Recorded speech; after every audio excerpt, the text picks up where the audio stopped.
Hello everyone, welcome to the Vikas talent classes. I hope आप सभी अच्छे होंगे और आप अब सभी अपनी कंपटीशन की तैयारियों में लगे होंगे।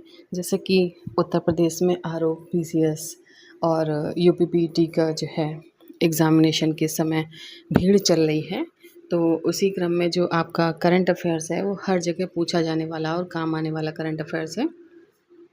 मंत्रा का जो करंट अफेयर्स है वो बहुत ही ऑथेंटिक होता है। मैं इसीलिए मंत्रा की सीरीज चला रही हूँ और उसी क्रम में जो आज आपका ये तीसरा लेक्चर होगा। बेंगलुरु में संक्रामक रोग, थोड़ा सा स्पीड में काम करते हैं, थोड़ा जल्दी करते हैं क्योंकि समय का अभाव है और चीज़ें जो हैं थोड़ी सी ज़्यादा पढ़ने का प्रयास किया जा रहा है। तो बेंगलुरु में संक्रामक रोग अनुसंधान प्रयोगशाला कहाँ पे खोली गई?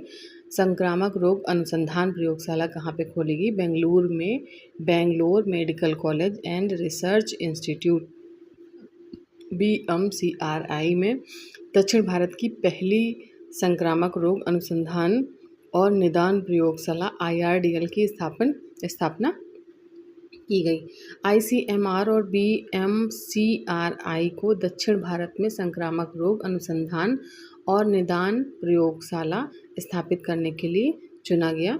इस प्रयोगशाला में संक्रामक रोग अनुसंधान किया जाएगा, जैसे बैक्टीरिया, कवक यानी कि फंजाई, परजीवी, पैरासाइट्स से होने वाले जो रोग हैं उन पर ध्यान केंद्रित किया जाएगा।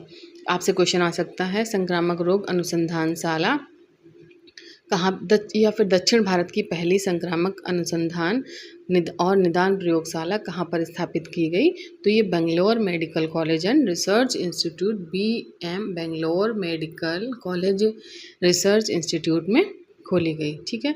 निज़ामाबाद में राष्ट्रीय हल्दी बोर्ड का मुख्यालय है। निज़ामाबाद में राष्ट्रीय हल्दी बोर्ड का मुख्यालय कहाँ पे है? निज़ामाबाद में। 14 जनवरी 2025 को केंद्रीय मंत्री पीयूष गोयल ने तेलंगाना के निज़ामाबाद में राष्ट्रीय हल्दी बोर्ड का उद्घाटन किया, जो 20 राज्यों के हल्दी किसानों के कल्याण पर ध्यान केंद्रित करता है या ध्यान केंद्रित करेगा। भारत विश्व हल्दी व्यापार में 62% से अधिक हिस्सेदारी रखता है। 62% की खपत जो है पूरे विश्व में भारत से होती है। 2023-24 में 1.62 लाख टन हल्दी का निर्यात किया हमने। निर्यात का मतलब हमने बाहर बेची, ठीक है, और आयात का मतलब जो चीज़ हम खरीदते हैं। यह बोर्ड देश भर के लगभग 20 राज्यों के हल्दी उत्पादकों के लिए लाभकारी साबित होगा। खासकर संक्रांति महापर्व के दौरान इसे लॉन्च किया गया। बेंगलुरु में 72 फीट ऊंची हनुमान जी की प्रतिमा की स्थापना की गई। बेंगलुरु में 72 फीट ऊंची हनुमान जी की प्रतिमा की जो है स्थापना की गई। बेंगलुरु के कचरकनहल्ली में श्री दक्षिण अयोध्या कोंडरडारम मंदिर परिसर में हाल ही में 72 फीट ऊंची भगवान हनुमान जी की प्रतिमा स्थापित की गई। यह प्रतिमा अखंड मनोलिथिक संरचना है। इसका वजन 480 टन है। इसका निर्माण श्री राम चैतन्य वर्धनी ट्रस्ट द्वारा 18 स्थानीय क्षेत्रों पूर्व के 18 गांवों के निवासियों के सहयोग से किया गया है। भगवान हनुमान की यह प्रतिमा उन्हें पारंपरिक रूप से दर्शाती है, जिसमें वो अपने कंधे पर राम और लक्ष्मण जी को बिठाए हुए हैं।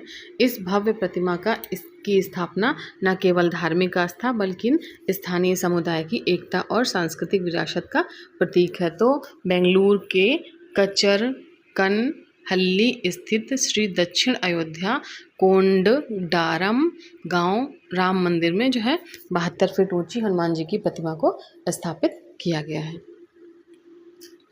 आगे चलते हैं। आपका बेंगलुरु में 05वां अमेरिकी राष्ट्रीय वाणिज्यिक दूतावास जो है बेंगलुरु में खोला गया है। बेंगलुरु में 5वां अमेरिकी वाणिज्यिक दूतावास खोला गया है। विदेश मंत्री डॉक्टर एस जयशंकर ने बेंगलुरु में अमेरिकी वाणिज्यिक दूतावास के उद्घाटन में हिस्सा लिया। वह भारत में अमेरिका के राजदूत एरिक गॉरसेटी के साथ इस सहयोग समारोह में शामिल हुए। विदेश मंत्री कौन है हमारे? डॉक्टर एस जयशंकरन के इस कदम को भारत और अमेरिका संबंधों में एक महत्वपूर्ण क्षण बताते हुए भारत जल्द ही लॉस एंजलिस में अपना वाणिज्यिक दूतावास खोलेगा।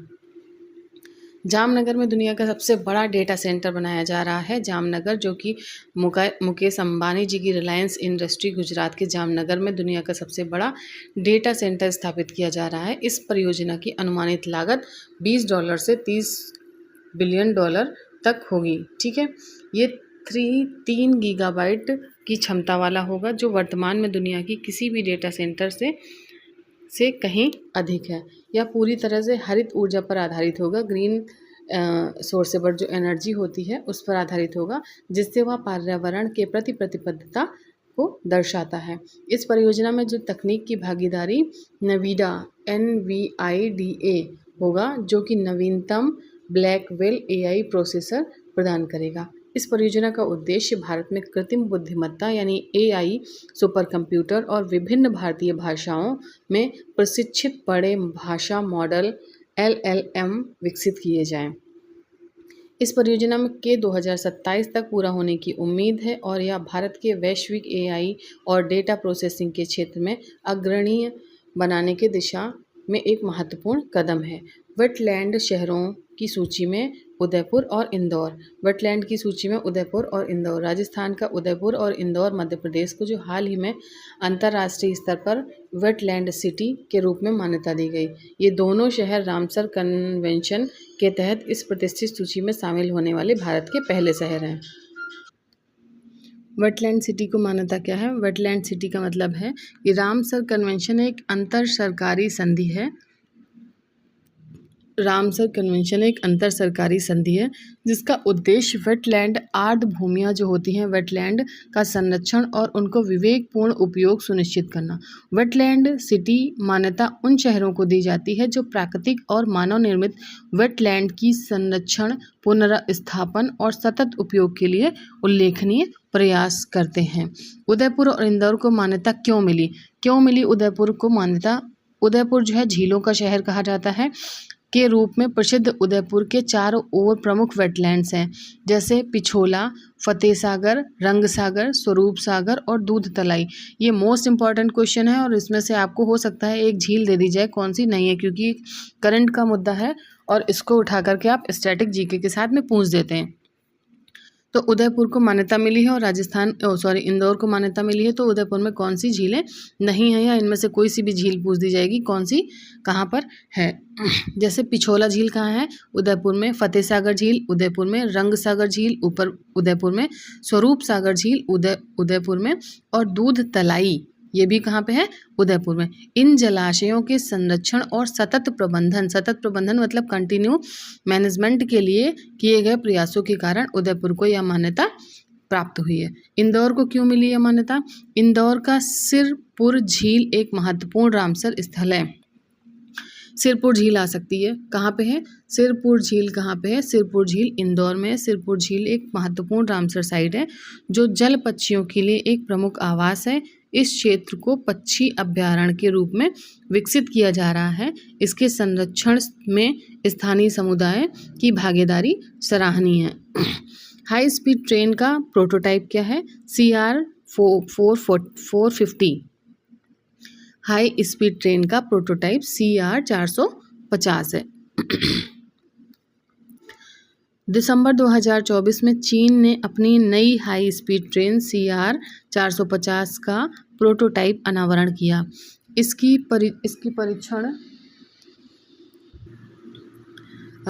परीक्षण गति 450 किलोमीटर प्रति घंटा। यह ट्रेन 400 किलोमीटर प्रति घंटा के परिचालन गति तक पहुंचने में सक्षम है। CR 450 मौजूदा CR 400 फुक्सिंग ट्रेन से काफ़ी तेज़ है। CR 400 फुक्सिंग ट्रेनों की गति 350 किलोमीटर प्रति घंटा। यह अगली पीढ़ी की बुलेट ट्रेन, दुनिया की सबसे तेज़ बुलेट ट्रेन है।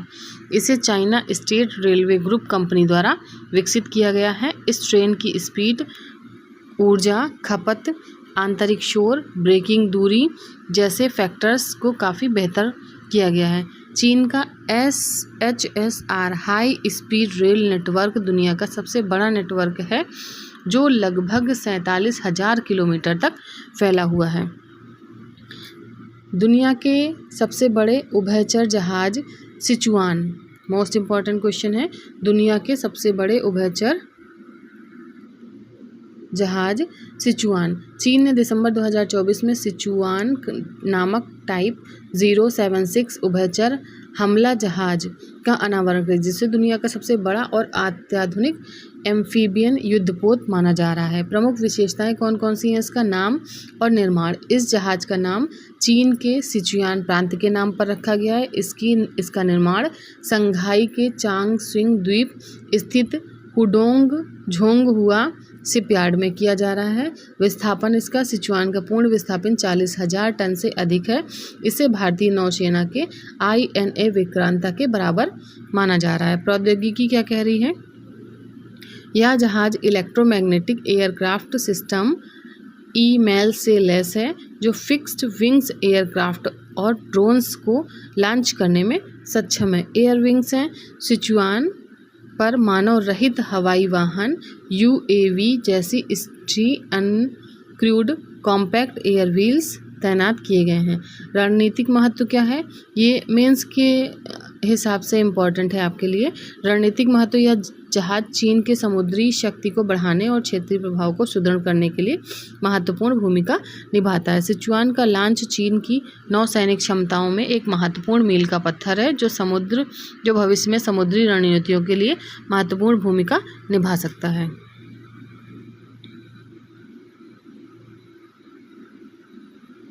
संयुक्त राष्ट्र सुरक्षा परिषद के 5 अस्थायी सदस्यों का कार्यकाल जो है वो शुरू हो गया है। कब शुरू हो गया है? 5 सदस्यों का कार्यकाल 1 जनवरी 2025 से अपना 2 वर्ष का कार्यकाल शुरू कर रहे हैं। 15 सदस्य वाली सुरक्षा परिषद के 5 अस्थायी सदस्य डेनमार्क, ग्रीस, पाकिस्तान, पनामा और सोमालिया के हैं।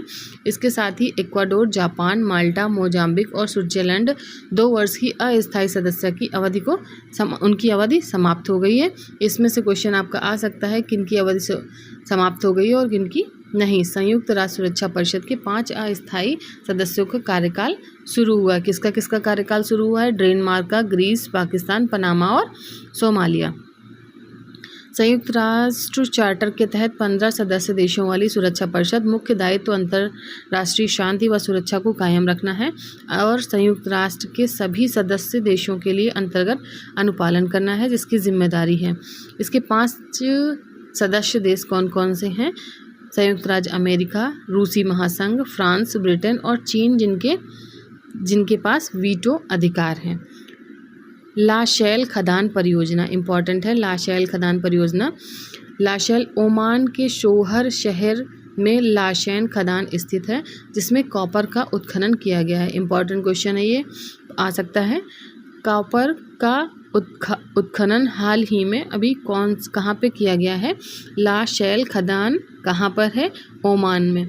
इस खदान में मिलने वाला कॉपर 18 से 20% तक शुद्ध होगा। 30 वर्षों से इस खदान से निर्यात नहीं होता था, परंतु अब 30 वर्षों बाद इस खदान से निर्यात होना शुरू हुआ है। पहले शिपमेंट में 900 टन तांबे का निर्यात किया गया है। ये था आज का संपूर्ण करंट अफेयर्स। इसको कंटिन्यू करेंगे। तब तक के लिए चैनल को लाइक, शेयर एंड सब्सक्राइब करें। अगर आपको कोई भी क्यूरी है तो नीचे आप कमेंट बॉक्स में कमेंट कर सकते हैं। धन्यवाद।